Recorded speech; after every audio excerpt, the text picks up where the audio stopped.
D'où vient le problème que maintenant il y a des gens qui ne viennent pas au Man à Rosh Hashanah? C'est parce que c'est Rabbi Nathan qui a dit ça. Rabbeinu, il a dit à Rabbi Nathan, c'est-à-dire Rabbi Nathan, il a compris ça de Rabbeinu. Mais c'est Rabbi Nathan qui a dit au Man à Rosh Hashanah. C'est pas Rabbeinu qui l'a dit de façon explicite. Le fait que maintenant c'est passé par Rabbi Nathan, c'est ça qui donne une emprise qu'il y a des gens qui disent peut-être bien que oui, peut-être bien que non, parce que c'est Rabbi Nathan. Mais Rabbi Nathan, c'est Rabbeinu. Il n'y a aucune différence entre Rabbi Nathan et Rabbeinu. Il n'y a aucune différence entre Rachel et Léa. C'est la même chose, Rachel et Léa. C'est juste deux aspects, c'est tout. Mais c'est la même chose. Rachel et Léa, c'est une seule chose. Seulement, Léa, c'est dans la profondeur. Rachel, c'est dans la révélation. Léa, c'est Ouman. Et Rachel, c'est Eretz Israël. Mais c'est la même chose. Rabbi Nathan et Rabbeinu, c'est la même chose. C'est une seule chose. Il n'y a rien que Rabbi Nathan il dit que c'est pas Rabbeinu qui dit. Ce que Rabbi Nathan il dit, c'est ce que Rabbeinu a dit. Donc maintenant, quand les gens ils sont pogem, quand les gens ils abîment, c'est-à-dire ils fautent par rapport à l'honneur du tzaddik, c'est la faute des explorateurs. Et des Zeunofel et Tavat Mamon. Maintenant, qu'est-ce que ça fait? Ça fait tomber les gens dans l'argent. C'est ça la.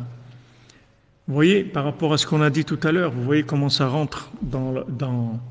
Parce que du moment où quelqu'un il rentre, il est pogem sur Eretz Israël, il est pogem sur le tzaddik. Donc maintenant, il a créé un nouveau monde qui est le monde d'après Bereshit, mais déconnecté. Donc c'est le nouvel ordre. Nouvel ordre, c'est ça. C'est le monde d'après Bereshit, c'est tout. Et on ne le connecte pas avant Bereshit. C'est le monde d'après.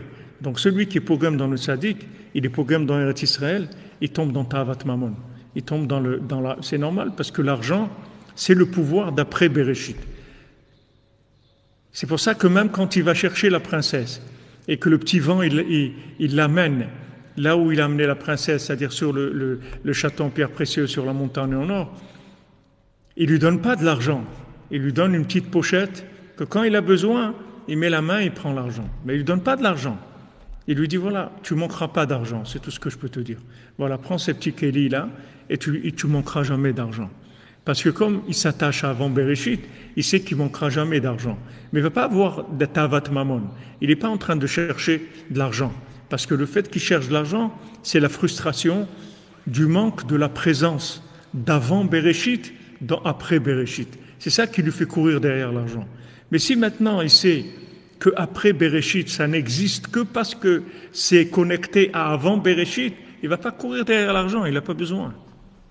Il n'a pas besoin d'argent. S'il a besoin d'argent, Hachem il va lui donner, c'est tout.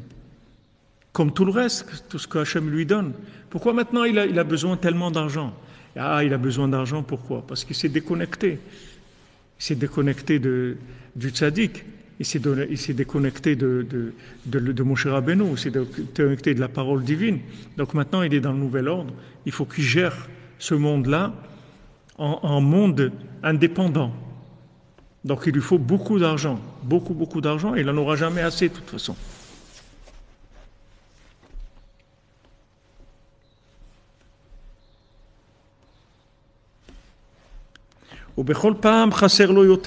Voilà, Rabbi Nathan, il dit.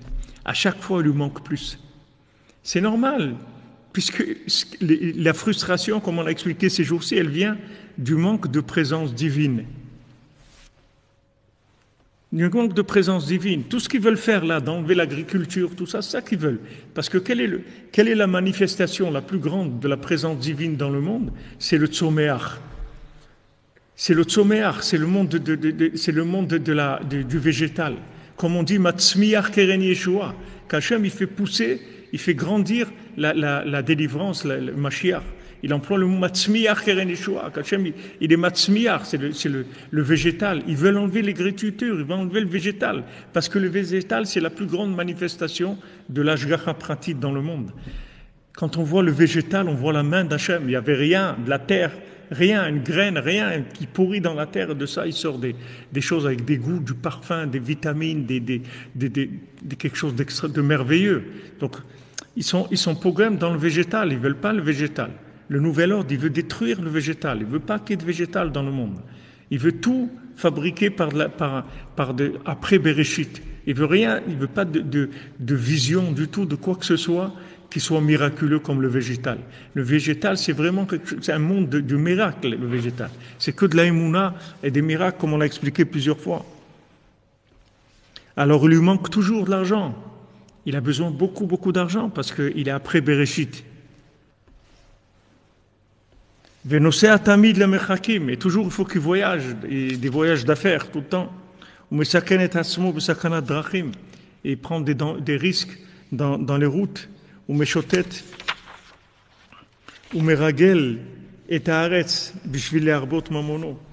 il va, et il commence à faire de l'exploration dans le monde pour avoir beaucoup d'argent.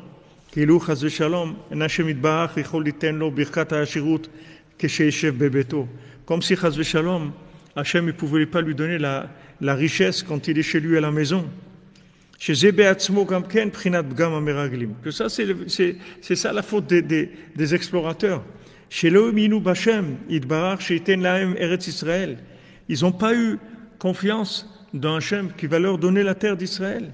Que c'est la racine même, la source de toutes les bénédictions.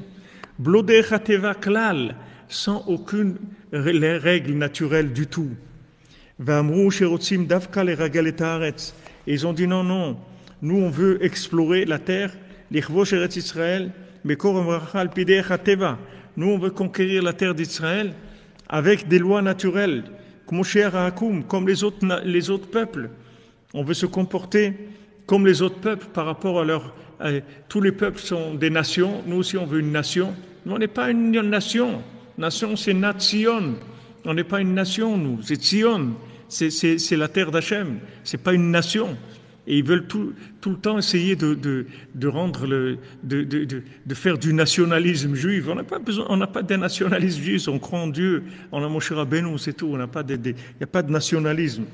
Chez Sholchim Meraglim, les Mkomot, chez Rosim, les Kovshan, ils envoient des espions pour aller voir. On veut conquérir ça, comment on va faire pour conquérir cet endroit? On doit avoir la émouna dans Hachem. Que c'est lui qui va conquérir Eretz Israël pour nous. Blo meraglim klal, sans explorateur du tout. On n'a pas besoin des explorateurs du tout. La même chose, ceux qui sont enfouis dans le plaisir de l'argent, le désir de l'argent, ou qui mettent leur vie en danger en voyageant, venosim les mechakim, et qui vont loin, ou meshotetim, ou meraglim et taaretz, et ils vont et ils explorent la terre.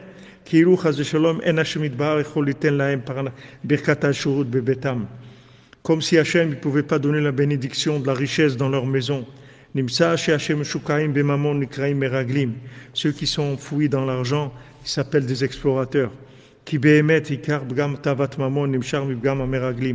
Parce que Behemet, tout le problème de la tava de l'argent, ça vient du bgam des meraglim, shubgam Eretz Israël, que en fait ils ont été pogam dans Eretz Israël.